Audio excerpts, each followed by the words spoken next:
Hi friends, today we'll discuss about ecosystem. The word itself, ecosystem, derived from two words. One is eco and another one is system. The word eco means vicus or home or habitat, whereas system means interacting, interdependent, complex.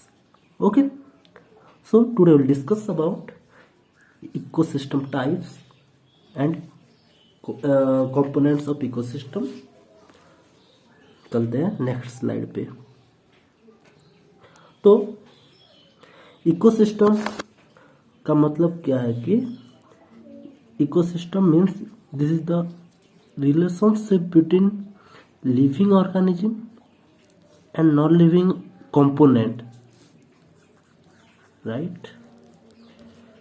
Non-living component, they interact with themselves or they interact with the surrounding. For what? For exchange of energy and matter, right? So definition में क्या लिखा है पढ़ते हैं। Ecosystem is basic functional unit of ecology. तो ecology का basic functional unit है ecosystem. The term ecosystem coined by Greek words, right? जो मैं पहले से बोल रहा था।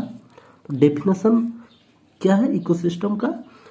This is the relationship between living organism and their environment, or may be the relationship between themselves also. Okay, a group of organisms interacting among themselves and with environment is known as ecosystem. Thus, ecosystem is a community different species interacting with each other. That may be living component or that may be non-living component.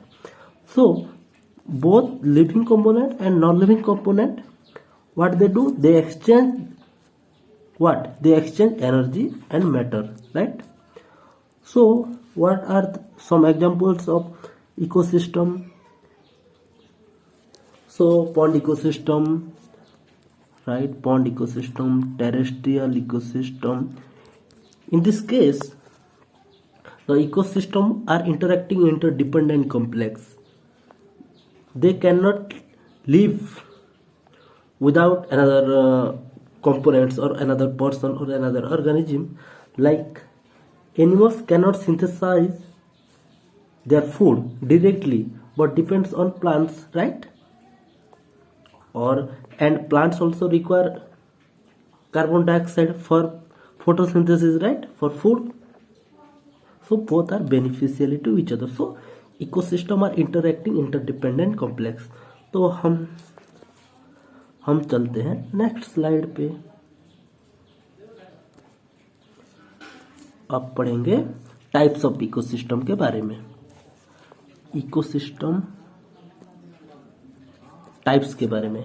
तो ecosystem कितना types है? 2 types है।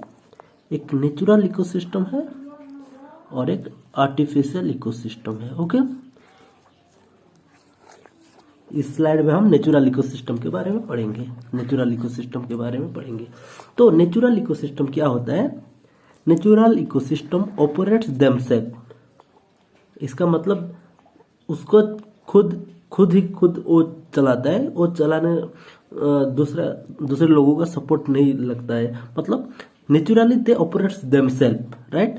इन natural condition. हाँ, तो artificial ecosystem में क्या होता है कि it's operates by human being, right? Human being. So here interference of human being occur in case of artificial ecosystem, but in case of natural ecosystem, the natural ecosystem operates themselves in natural condition. So natural ecosystem again divided into 2 types. One is aquatic ecosystem and another one is terrestrial ecosystem. One is aquatic ecosystem, another one is terrestrial ecosystem. Okay, on the basis of what? On the basis of their habitat. on the basis of their habitat. So first we'll discuss about terrestrial ecosystem. Terrestrial ecosystem means they are the ecosystem related to land mass. So it comes under terrestrial ecosystem. Like what? Grassland ecosystem, forest ecosystem, desert ecosystem, all comes under terrestrial ecosystem. But in case of aquatic ecosystem, it again divided into two types, right? One is lentic.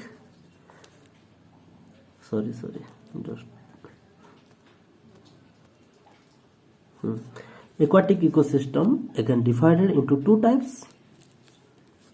Another one is freshwater ecosystem and marine water ecosystem.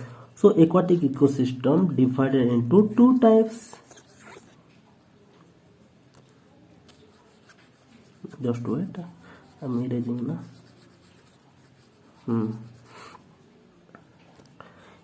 Aquatic ecosystem divided into two types: freshwater ecosystem and marine water ecosystem. So freshwater ecosystem related to freshwater on the basis of salt concentration. Aquatic ecosystem divided into two types, that is freshwater ecosystem and marine water ecosystem. In case of freshwater ecosystem, the salt concentration is nearly 5 ppt, whereas in case of marine water ecosystem it is nearly 35 ppt. Okay, now freshwater ecosystem again divided into two types. Freshwater ecosystem again divided into two types, that is lentic and lotic. Lentic means stagnant water ecosystem,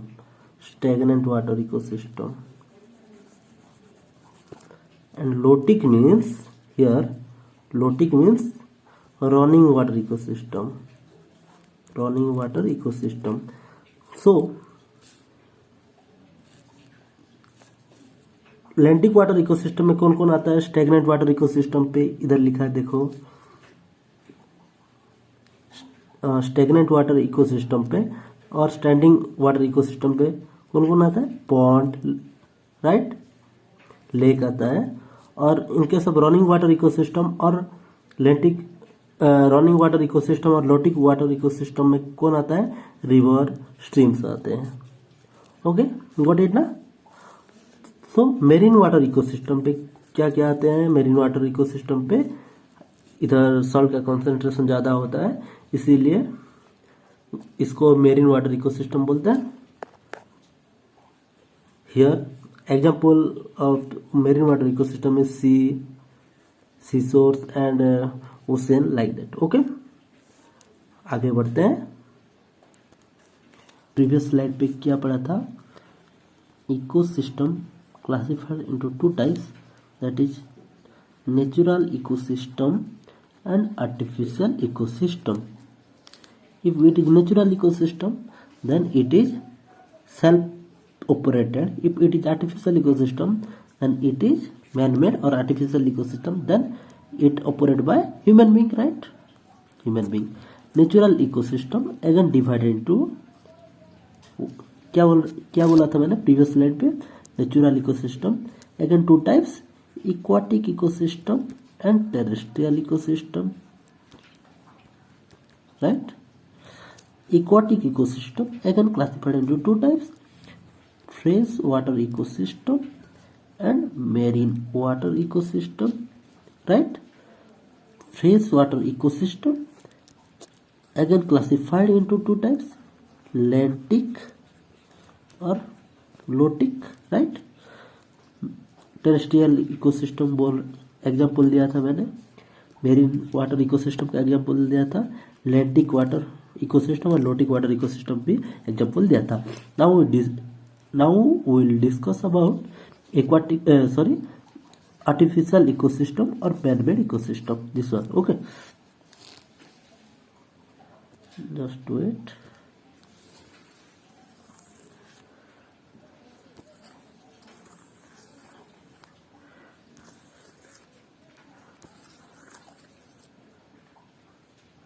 हाँ, artificial ecosystem or man-made ecosystem means this operate by human being, right? Man himself, this ecosystem operated by man himself, right? Example of man-made ecosystem क्या क्या है? Cropland है, right?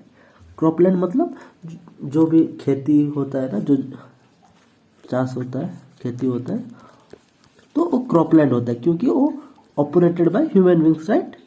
तो और aquarium भी होता है, वो भी आर्टिफिशियल इकोसिस्टम होता है। स्विमिंग पूल होता है, वो भी आर्टिफिशियल इकोसिस्टम और मैन मेड इकोसिस्टम होता है। और क्या, जो गार्डन्स होता है वो भी आर्टिफिशियल इकोसिस्टम होता है। Now we discuss about components of ecosystem. Components of ecosystem. So ecosystem, there are two types of components in an ecosystem, that may be biotic components or abiotic component. Biotic components also called as bio means life, okay, or living component, whereas abiotic components called as non-living components. Ecosystem is nothing but the interaction between biotic component and abiotic component, right? So next slide पे चलते हैं। तो अब इधर हम discuss करेंगे biotic component.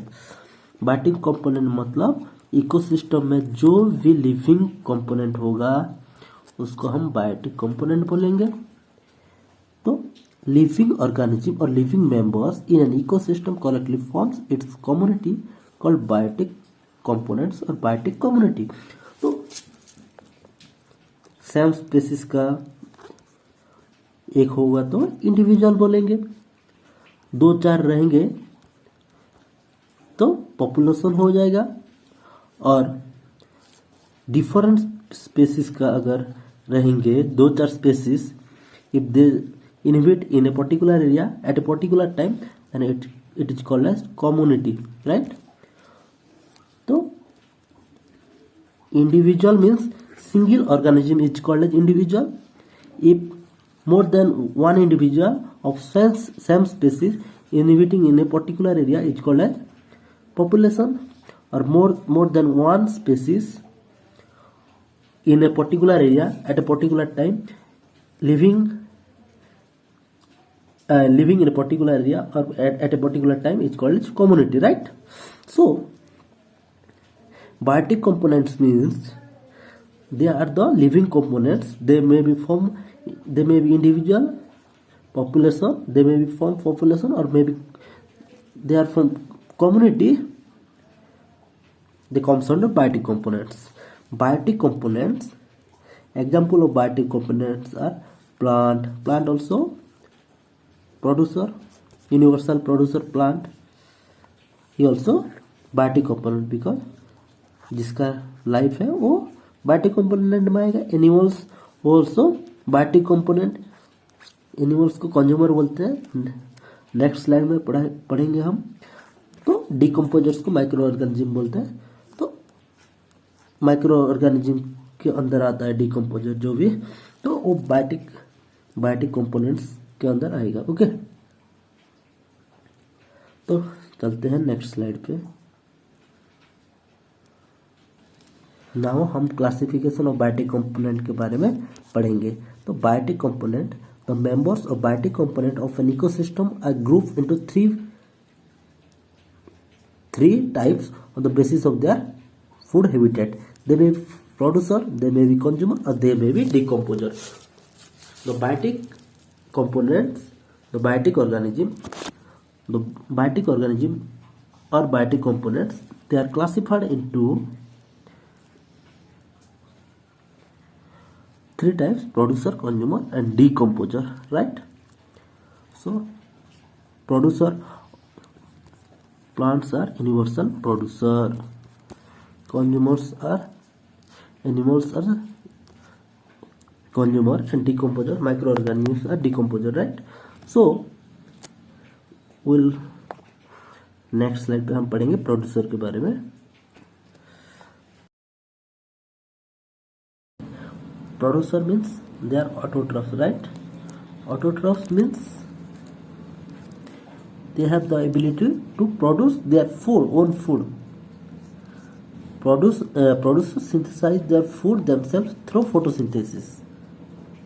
Producer not only through photosynthesis they produce food, but also by different chemosynthetic processes they produce their own food. So autotrophs may be of two types, like photoautotrophs or maybe chemo autotrophs.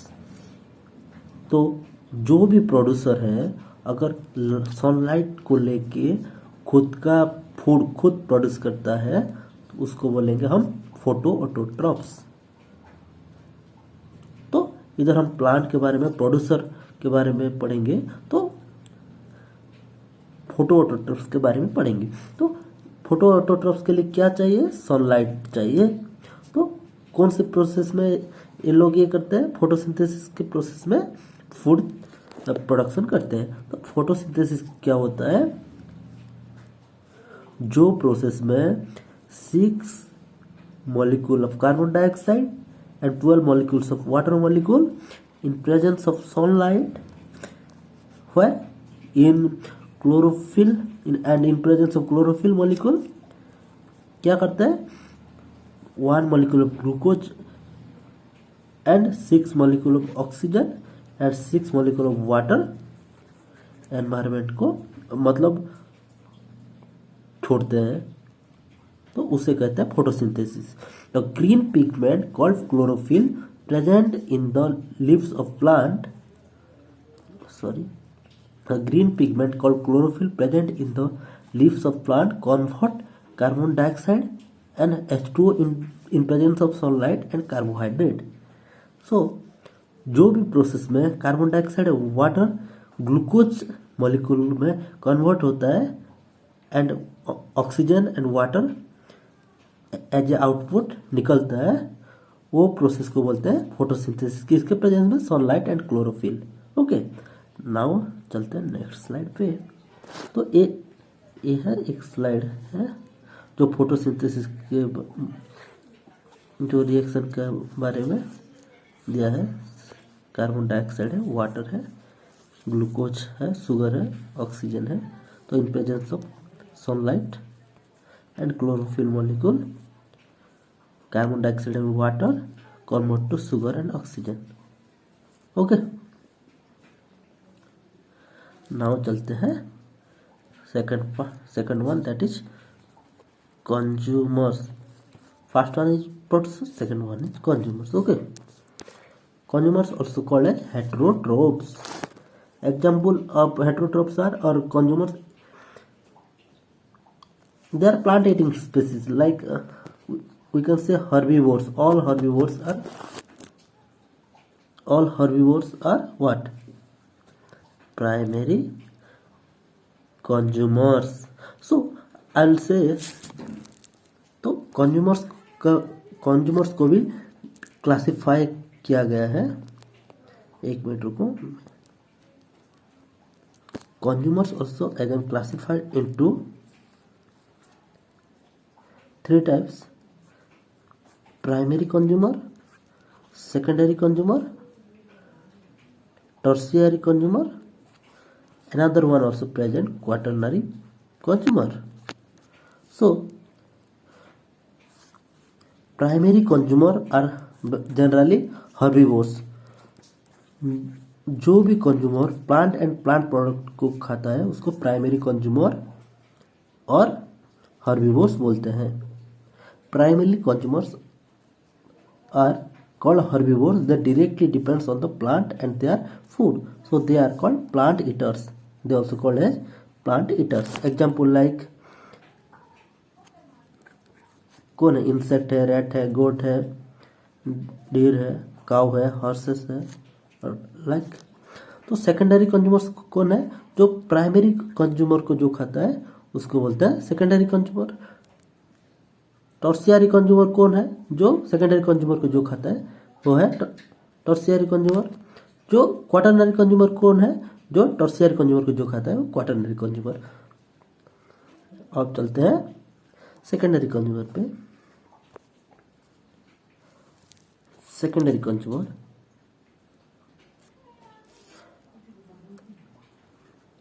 मैंने आपको बोला था कि consumer primary, secondary, tertiary and quaternary, right. So एक minute रुक दीजिए।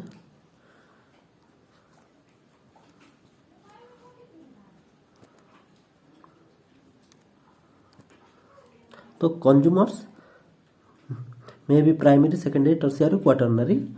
सो secondary consumers कौन है, जो प्राइमरी कंज्यूमर को खाएगा उसको बोलेंगे सेकेंडरी कंज्यूमर।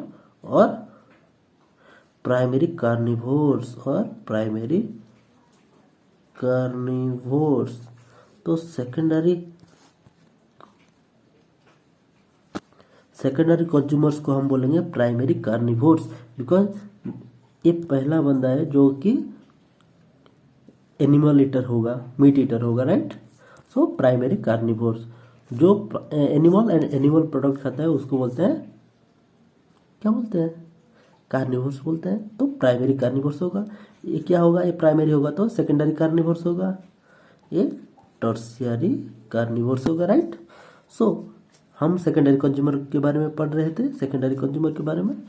तो secondary consumers are primary carnivores, they feed on primary consumers, they directly depends on herbivores for their food. तो से हर्बीवोर्स के ऊपर निर्भर करते हैं फूड के लिए, like frog, eat, cat, snakes, fox, right. तो टर्शियरी कंज्यूमर के बारे में देखेंगे। टर्शियरी कंज्यूमर कौन है, जो सेकेंडरी कंज्यूमर को एज ए फूड खाएगा। तो tertiary consumer also called as secondary carnivores और meat eaters. Tertiary consumers are secondary carnivores. They feed on secondary consumers. They depends on primary carnivores for their food. They depends on primary carnivores for their food, right? Like tiger, lion, हाँ कि नहीं, tiger खाएंगे, किसको खाएंगे, जो भी fox को खाएंगे, हाँ कि नहीं। तो ये है टर्शियरी कंज्यूमर्स। तो मैं बोला था कि biotic component 3 types, classified into 3 types, producer, consumer and decomposer. The third one is decomposer. So decomposers are microorganisms, like they may be fungus or they may be like bacteria, or they also called as scavengers, right? क्योंकि वो dead and degrade जो material होता है उसको खाते हैं और environment को साफ रखते हैं। तो डिकम्पोजर्स, बैक्टीरिया और फंगस जो भी है, इनका काम है कि जो कॉम्प्लेक्स ऑर्गेनिक फूड होता है उसको कन्वर्ट करते हैं सिंपल इनऑर्गेनिक मटेरियल और मटेरियल पे, okay. So decomposers attack the dead bodies of producers and consumers. जो डिकम्पोजर्स है किसका डेड बॉडी को खाते हैं, तो प्रोड्यूसर एंड कंज्यूमर के डेड बॉडी के ऊपर निर्भर करते हैं। The inorganic nutrients together with the other organic substances are then utilized by the producers for the synthesis of their own food. मतलब डिकम्पोजर्स क्या करता है, कॉम्प्लेक्स ऑर्गेनिक फूड को कन्वर्ट कर देता है सिंपलर इनऑर्गेनिक न्यूट्रिएंट्स पे। तो जो सिंपलर इनऑर्गेनिक न्यूट्रिएंट्स है तो उसको प्रोड्यूसर अपने ओन फूड के लिए, उसको ओन फूड सिंथेसिस के लिए यूटिलाइज कर देता है। Not only inorganic nutrients but also organic nutrients also producer utilize for their own photosynthesis और for their own production of food. Okay, खुद के फूड प्रोडक्शन करने के लिए जो इनऑर्गेनिक न्यूट्रिएंट्स है जो डिकम्पोजर्स ने कन्वर्ट किया है उसको यूटिलाइज कर देता है producer, and organic nutrients also utilize कर देता है प्रोड्यूसर्स। ओके, अब चलते हैं एबायोटिक कंपोनेंट। मैंने पहला वाला जो स्लाइड में था उसमें बोला था कि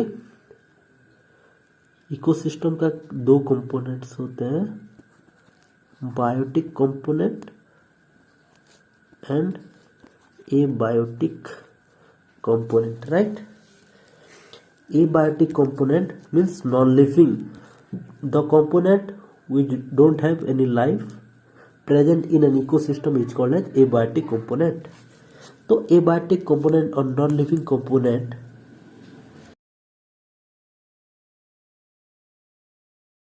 is again classified into two types, that may be physical component or that may be chemical component। So abiotic component or non living component again classified into two types, physical component and chemical component।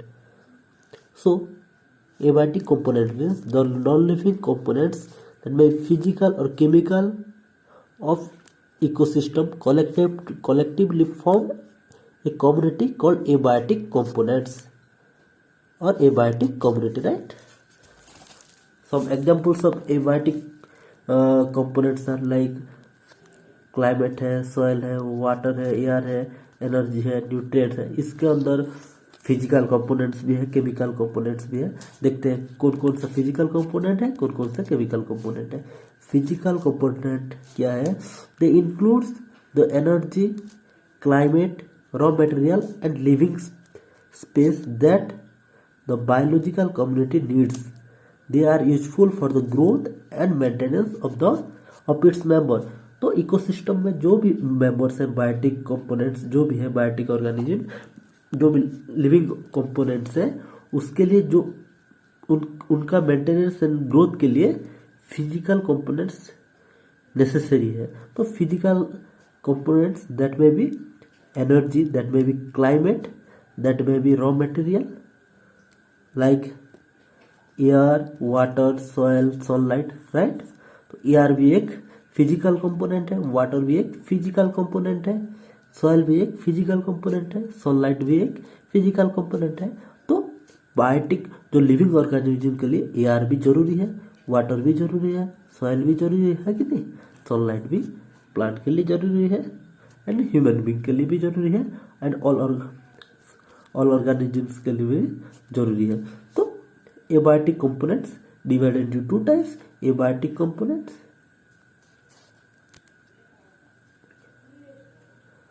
तो abiotic components divided into two types, physical components and chemical components। physical components में आता है air, water, soil, sunlight, जो भी growth and maintenance के लिए help करता है। Now will discuss about chemical components. Chemical components क्या क्या है? जो भी एसेंशियल न्यूट्रिएंट्स है वो केमिकल कंपोनेंट्स के अंदर आता है। दैट में भी ऑर्गेनिक सब्सटेंसेस हो कि जो भी इनऑर्गेनिक सब्सटेंसेस हो वो केमिकल कंपोनेंट्स में आता है। ऑर्गेनिक सब्सटेंसेस में क्या क्या आता है? प्रोटीन आता है, लिपिड आता है, कार्बोहाइड्रेट आता है। ये सब केमिकल कंपोनेंट्स है, जो भी एसेंशियल न्यूट्रिएंट्स है जो एक लिविंग ऑर्गेनिज्म के लिए इम्पोर्टेंट है, वो है chemical components comes of organic substances, right. तो inorganic substances also, that may be micro inorganic substances or micro inorganic element like aluminium, copper, zinc,